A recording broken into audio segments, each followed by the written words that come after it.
Hello students, good evening. You know I am Sanjay Kumar Mustha, bio teacher of Shiksha Vatika. You are welcomed in new session of class 8. We are going to start syllabus of biology. It is a chance that the first chapter belongs to the biology, and the name of this chapter is crop production and management. Now we write crop production and management. Crop production and management. Crop production and management. This is the first chapter. In previous class we studied about livings and non-livings in class 7. Once again I want to discuss that point briefly so that to come to the topic of chapter 1 of class 8. हम लोग कुछ topics को जो पिछली class में हम लोगों ने डिस्कस किया था उसको थोड़ा सा ब्रीफली यहाँ पर जो है ना उसको डिस्कस करेंगे ताकि इस चैप्टर में आने में हम लोगों को सुविधा मिल सके। हम लोग देखें क्या पिछले क्लास में हम लोग पढ़े थे कि कुछ ऐसे ऑर्गेनिजम्स हैं, कुछ ऐसे लिविंग्स हैं जो ऑटोट्रॉप्स होते हैं, ऑटोट्रॉप्स, और कुछ ऐसे लिविंग्स हैं जो हेट्रोट्रॉप्स होते हैं, हेट्रोट्रॉप्स होते हैं। दोनों के बारे में हम लोगों ने डिस्कस किया था कि organisms which make their own food is called are called autotrophs, and organisms who are depends on the plants या autotrophs or the other animals are called heterotrophs. ये पिछली क्लास में हम लोगों ने चर्चा कर लिया था, इसका डिस्कशन हुआ था। वंस अगेन हम लोग आते हैं कि हम लोग फूड क्यों लेते हैं,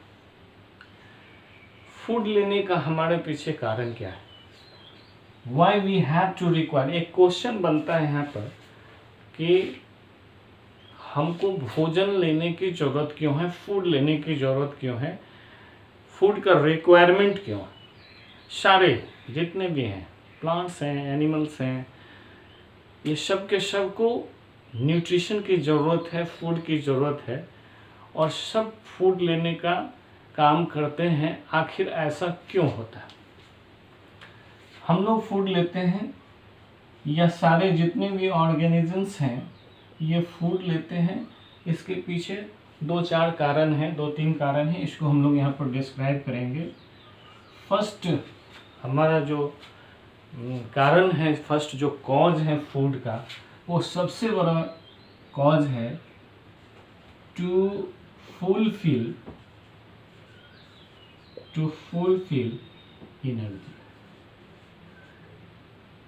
एनर्जी। और दूसरा लाइन इसमें अगर लिख दे तो लिखेंगे to gate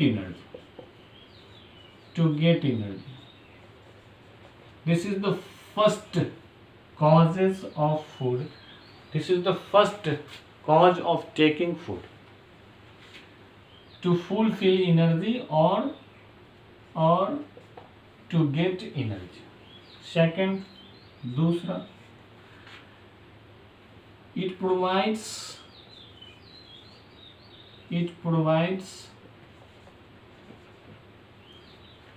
nutrients.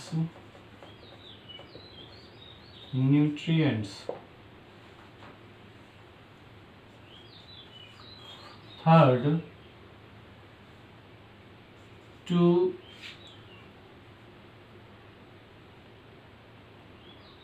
it provides nutrients to repair to repair wounds. Fourth, to get energy, it provides nutrients to repair food growth. Fifth, several metabolic action. Several metabolic action. These actions belongs to the internal or external also. This is the cause to taking food. Now next, sources of food. What is the sources? Sources of food. Sources of food. What is the sources of food? There are two sources of food. One sources is, better to say, classification of sources of food, कि हम लोग देखें कि हम लोग food लेते कहाँ से हैं. सोर्सेस ऑफ फूड का क्लासिफिकेशन हो जाएगा. पहले क्लासिफिकेशन नहीं करेंगे, पहले हम लोग इसका जो है ना लेने कहाँ से हम लोग ऑब्टेन करते हैं इसकी बात कर लेंगे, तो हमारा क्लासिफिकेशन हो जाएगा सोर्सेस ऑफ फूड का. हम लोग देखें कि हम लोग डेली के भोजन में, डेली के फूड में क्या क्या लेते हैं. Rice, pulses, fruits, vegetables, fruits,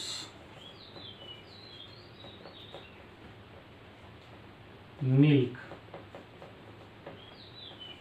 egg, meat, fish, honey, spices, etc. These are the gradients of food. ये जो है ना भोजन के बहुत सारे ये जो है ग्रेडियंट्स हैं, इस सब को हम लोग डेली अपने भोजन में यूज करते हैं. अब सवाल उठता है कि ये आता कहाँ से है. ये जहाँ से आता है उस पर बात कर लेंगे तो हमारा क्लासिफिकेशन हो जाएगा सोर्सेस ऑफ फूड का.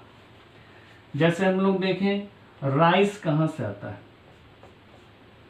Rice, pulses, vegetables, fruits, these are coming from the plants. यानी one resources of food is coming from the plant and it is the major parts of our food. Major parts.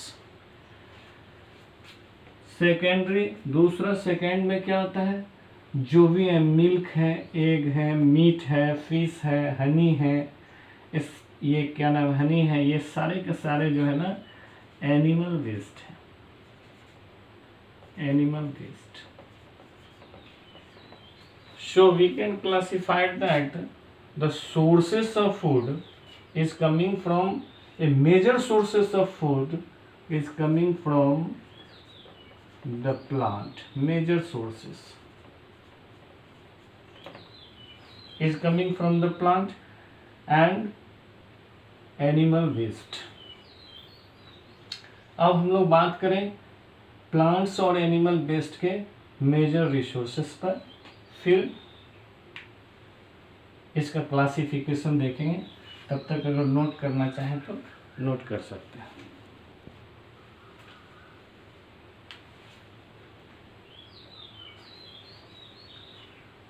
Note हो गया तो अब इसको हम लोग erase कर लेते हैं. कुछ चीज़ों को इरेज कर लेते हैं, फिर हम लोग बात करते हैं.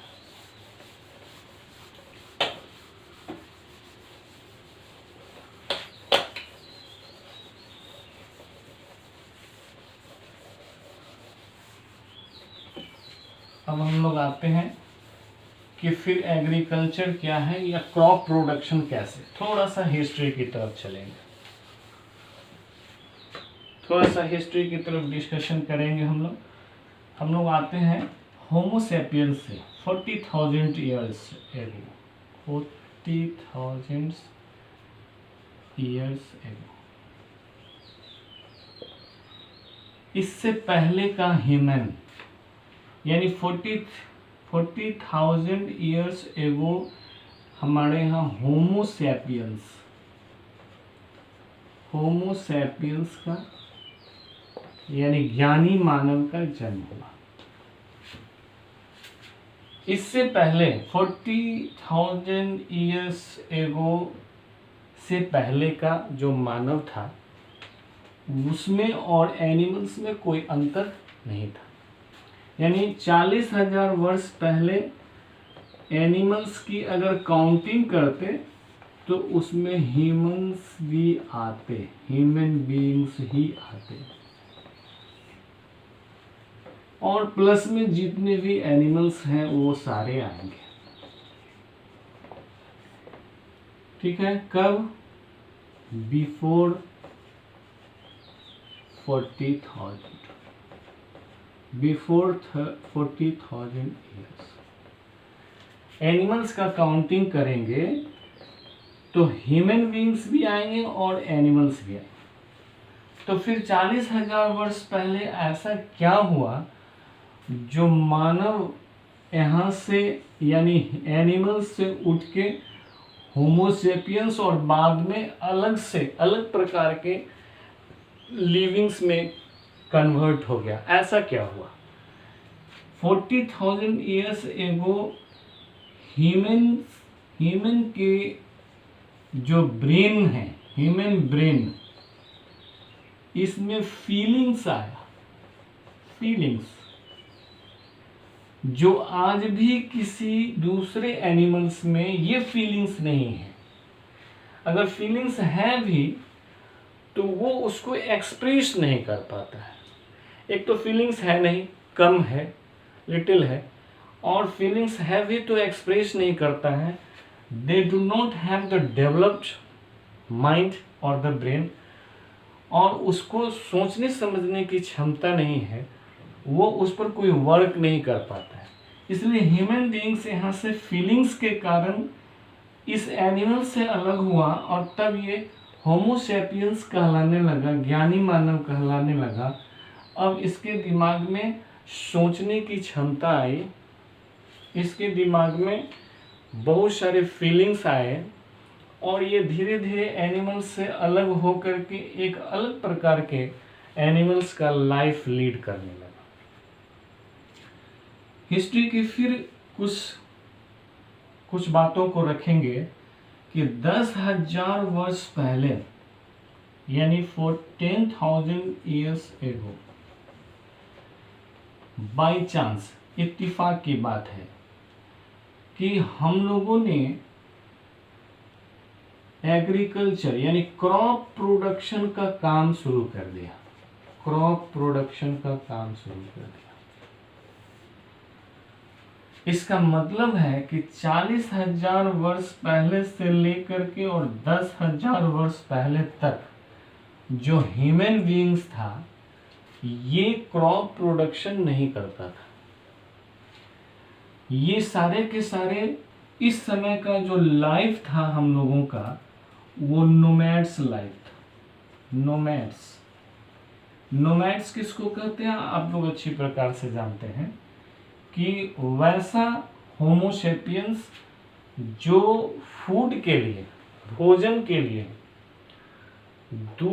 ये भोजन के लिए एक जगह से दूसरे जगह भटकते थे, और ये क्या करते थे? शिकार करते थे यानी हंटिंग का काम करते थे, या फिर जो है ना फूड गैदर का काम करते थे। ये उस समय में रॉ मटेरियल्स, कच्चा जो फूड था उसका उपयोग करते थे और नोमैड्स की तरह जिंदगी जीते थे। 10,000 वर्ष पहले एक घटना घटी और क्रॉप प्रोडक्शन का कला, क्रॉप प्रोडक्शन का आर्ट होमोसेपियंस या ह्यूमन बीइंग्स के दिमाग में आया। कैसे? मैंने इस पर चर्चा किया है कि ह्यूमन ब्रेन में फीलिंग्स था, तो इसने सोचा कि कुछ ऐसे फ्रूट्स हैं, कुछ ऐसे फूड्स हैं जो हमको कुछ सीजन में मिलता है और कुछ सीजन में नहीं मिलता है। जैसे हम लोग देखें, कुछ एग्जांपल्स की चर्चा कर लें कि मैंगो है, ये हमको समर में मिलता है बट विंटर में नहीं मिलता है। ये समर में मिलेगा, विंटर में ये नहीं मिलेगा। कुछ चीजों को और ले लें इसमें, मैंगो है, लीची, फिर वाटरमेलन, मस्क मेलन, बहुत सारे चीज हैं जो कि एक सीजन में मिलते हैं, दूसरे सीजन में नहीं मिलते हैं। फिर विंटर सीजन में आइए, एप्पल्स है, फिर ऑरेंज है, ग्रेप्स है, ये सारे मिलते हैं। और फिर जो है ये सब समर सीजन में नहीं मिलते हैं। इनके दिमाग में एक फीलिंग्स आया कि क्यों नहीं ऐसे सब्सटेंस, ऐसे फूड स्टफ जो समर में मिलते हैं, विंटर में नहीं मिलते हैं, छुपा के रखा जाए, और जब ये नहीं मिलेगा तब इसको निकाल के हम लोग यूज करेंगे। ये छुपाते कहाँ? इनको छुपाने का कोई जगह नहीं था, घर नहीं था। ये बिल्कुल नोमैड्स थे, एक जगह से दूसरे जगह आना जाना करते थे। तो फिर इनके पास न घर था, न रखने का कोई सामान, कोई जगह, न कोई बातें। तो फिर ये क्या करता, कहाँ जमा करता? सवाल ये उठता है। इन्होंने क्या किया, इस फूड को, इस भोजन को जो समर में मिलता था, विंटर में नहीं मिलता था, ये दिमाग में इसके फीलिंग्स आए कि इसको छुपा के रखना है।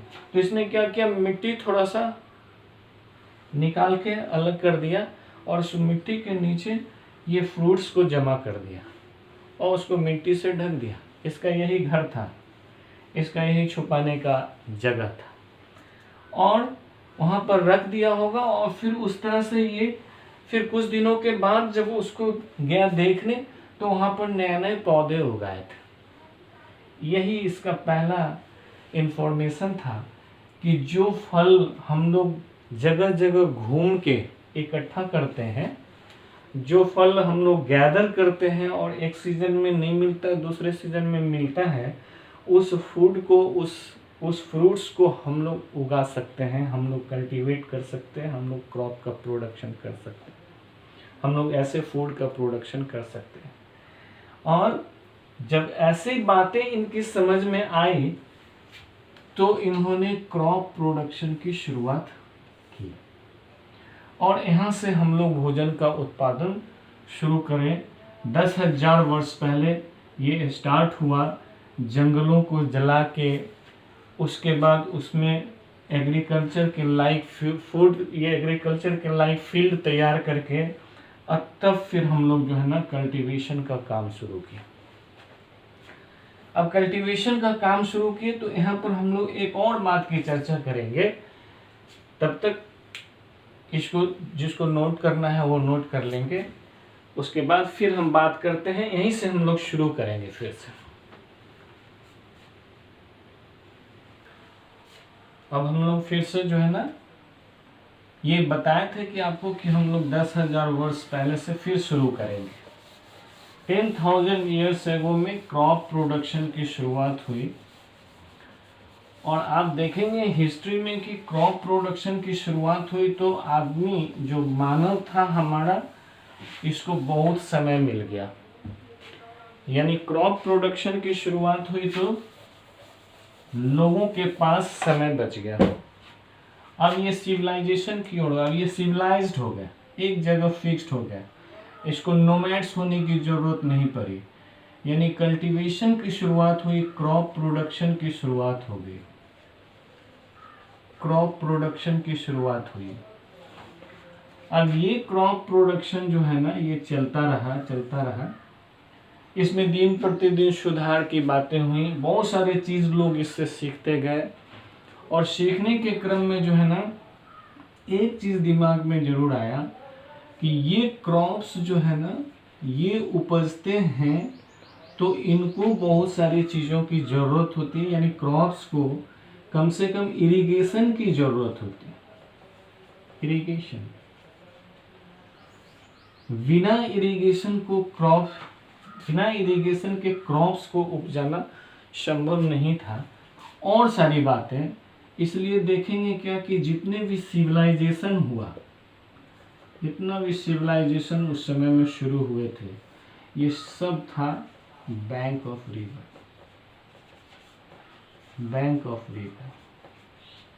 नदियों के किनारे ये सिविलाइजेशन शुरू हुआ।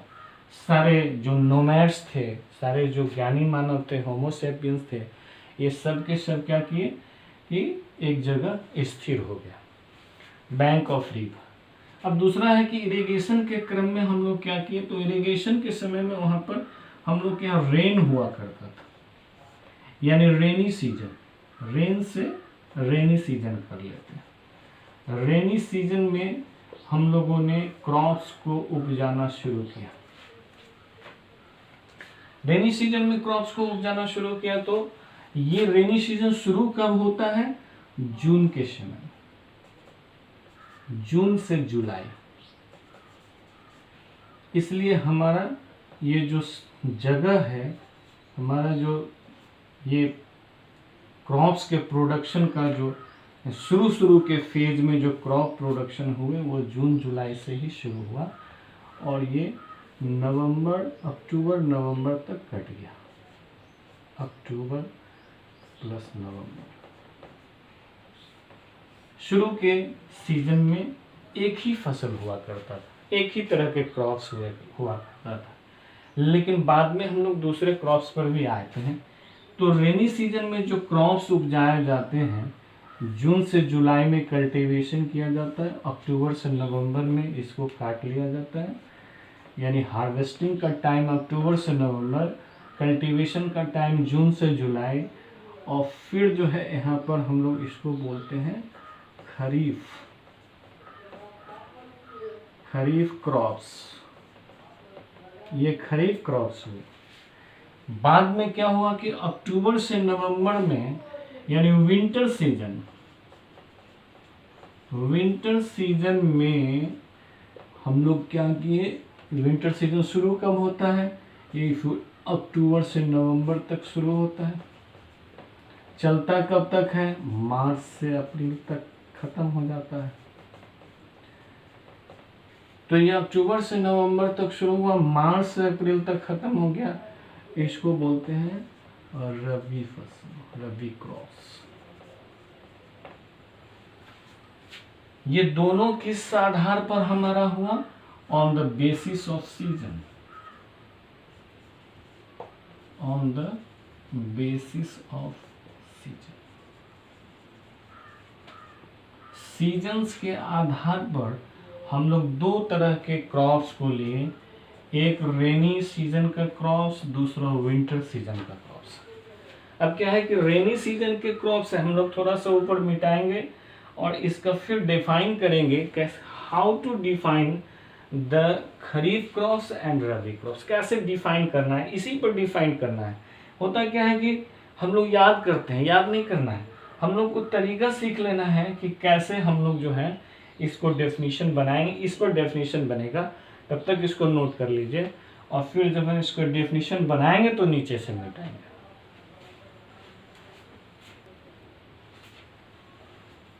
ये उतर गया होगा आपका। अब इसको इरेज करते हैं, थोड़ा सा ऊपर का इरेज करेंगे, क्रॉप प्रोडक्शन का नीचे का पार्ट रहने देंगे। अब हम लोग देखें क्या, हम लोग को एक दो बातें तो समझ में आएगी कि हमारा क्रॉप्स जो है वो कैसे डिवीजन होगा। यानी crops on the basis of crops, major basis जो होते हैं क्रॉप्स का, वो दो तरह से डिवीजन हुआ। एक खरीफ क्रॉप्स, दूसरा रबी क्रॉप्स। अब इसको डिफाइन करने के लिए हम लोग स्वतंत्र हैं, हम लोग जैसे चाहेंगे वैसे डिफाइन कर सकते हैं। यानी ये रेनी सीजन से शुरू करेंगे तो रेनी सीजन से शुरू करेंगे, कल्टीवेशन और उसका जो ये क्या नाम है हार्वेस्टिंग है इसके बेसिस पर शुरू करेंगे तो इसके बेसिस पर शुरू करेंगे। दो अलग अलग डेफिनेशन बना सकते हैं हम लोग, अंतर कुछ भी नहीं है, डेफिनेशन बनाने का सिर्फ है। रेनी सीजन में जो लेंगे तो इसको कैसे लेंगे, ये टाइप्स ऑफ क्रॉप्स हैं या क्लासिफिकेशन ऑफ क्रॉप्स हैं, तो यहाँ पर हम लोग चर्चा करेंगे कि types of crops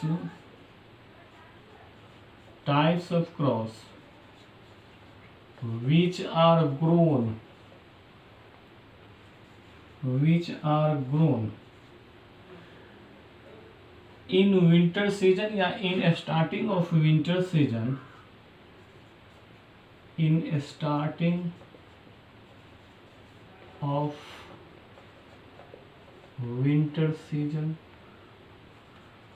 winter season and harvested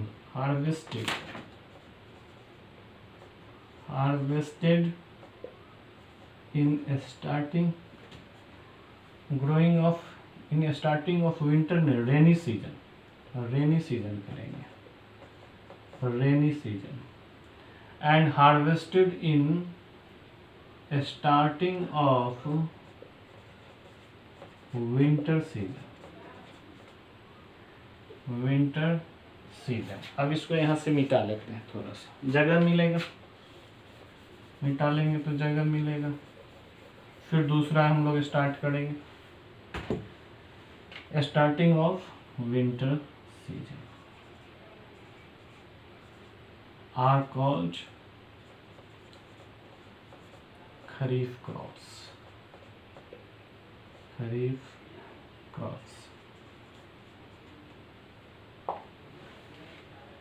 इसमें क्या करेंगे, अब थोड़ा सा बदलाव करना चाहेंगे तो कर सकते हैं कि types of crops which are grown in the starting of rainy season जो है इसको हम लोग हटा देंगे, यहाँ से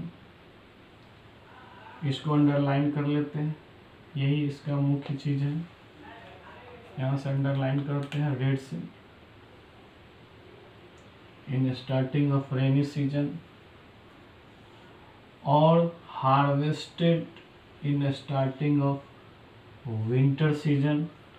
इसको चेंज कर लें, इसको चेंज करेंगे नई चीजें आएंगी, वो डेफिनेशन वही रहेगा, बात सिर्फ बदलेंगे। Types of crops which are grown in June and July, फिर and harvested in October November are called kharif crops. जो अंडरलाइन किए हैं उसको रिमूव कर देंगे और उसकी जगह पर यहाँ पर हार्वेस्टेड टाइम दोनों ये क्या नाम है इंट्रोड्यूस कर देना है, तो फिर ये हमारा डेफिनेशन एक बन जाएगा। हम लोग यहाँ पर लेते हैं, इसको मिटा देते हैं, फिर से बात कर लेंगे इस पर। अब इसको पलट दें, फिर दूसरी बात लिख दें यहाँ पे। यहाँ पर दूसरा क्या लिखें, दूसरा डेफिनेशन सेम डेफिनेशन है, सिर्फ यहाँ पर स्टार्टिंग का जो है ना मंथ देना पड़ेगा, टाइम देंगे हम लोग। Types of crops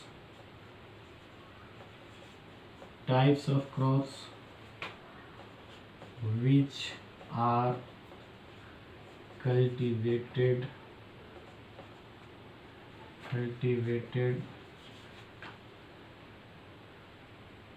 in June / July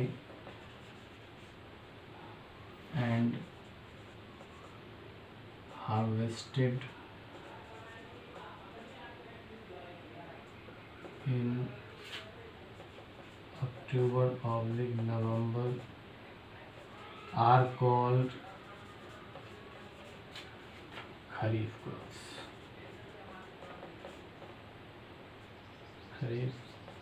crops. ये फिर हमारा नया डेफिनेशन हो गया। अब कुछ नहीं किए हैं, यहाँ पर सिर्फ बदलाव किए हैं। स्टार्टिंग ऑफ रेनी सीजन को हटा के और इन स्टार्टिंग ऑफ विंटर सीजन को हटा के फिर सिर्फ उसका टाइम डाल दिए हैं। तो हमारा ये क्या हुआ, दूसरे तरह का जो है ना डेफिनेशन बन गया। And we have to say that two different kinds of definition, दो अलग अलग तरह के हम लोग डेफिनेशन यहाँ पर बनाए हैं। यहाँ पर जो है सो जो चाहे उसका यूज आप कर सकते हैं। एग्जाम्पल इसका लेंगे, जो इसका सबसे मुख्य एग्जाम्पल होता है हमारा पैडी, राइस। इसके साथ होने वाला और सारा चीज़, जैसे पैडी है, यहाँ पर आप कॉटन जाए जाते हैं, फिर जो है इसके साथ और पैडी के साथ कॉटन हुआ, शुगर केन है, नहीं शुगर केन तो अलग का चीज़ है, paddy cotton it is. Example ले लेंगे इसका, इसको नोट कर लीजिए। रबी क्रॉप्स पर हम लोग आते हैं। खरीफ क्रॉप्स का हम लोग जो लिख लिए होंगे, ऐसा मेरा अनुमान है कि आप लोग लिख लिए होंगे इसको। और फिर जो है रबी क्रॉप्स पर हम लोग आते हैं। रबी क्रॉप्स में भी सेम चीज़ हम लोग डालेंगे। अब एक डेफिनेशन आपके दिमाग में आ गया, दूसरा डेफिनेशन आप खुद बना सकते हैं। कैसे, इसको देखिए, रबी क्रॉप्स में भी वही चीज़ हम लोग लेंगे। टाइप्स ऑफ क्रॉप्स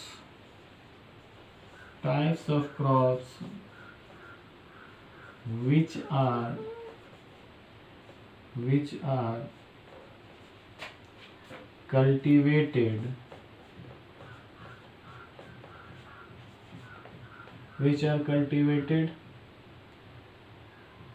फिर लिखेंगे starting of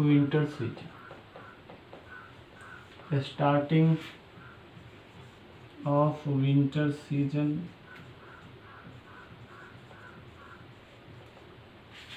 and harvested in a starting of summer season.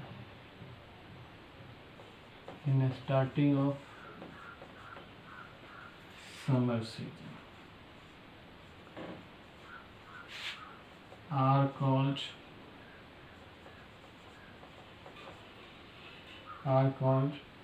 Rabi crops.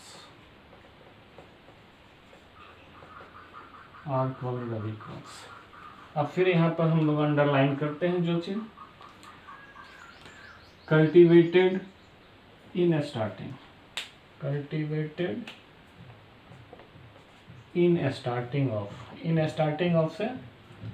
Starting of से शुरुआत करेंगे। स्टार्टिंग ऑफ विंटर सीजन, फिर स्टार्टिंग ऑफ समर सीजन।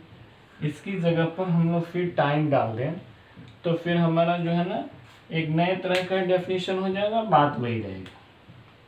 फिर से शुरू करते हैं। Types of crops which are cultivated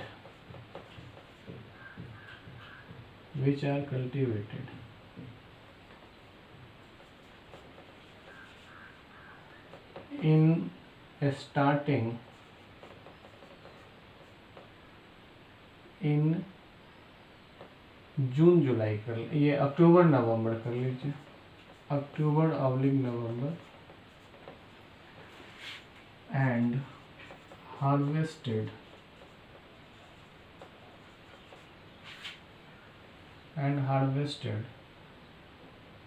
in March/April.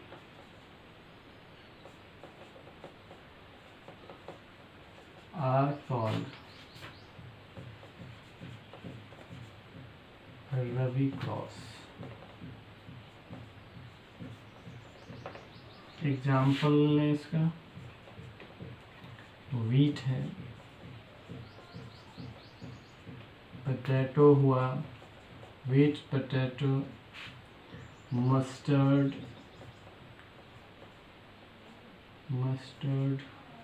P, इस डिश से नोट कर लीजिए।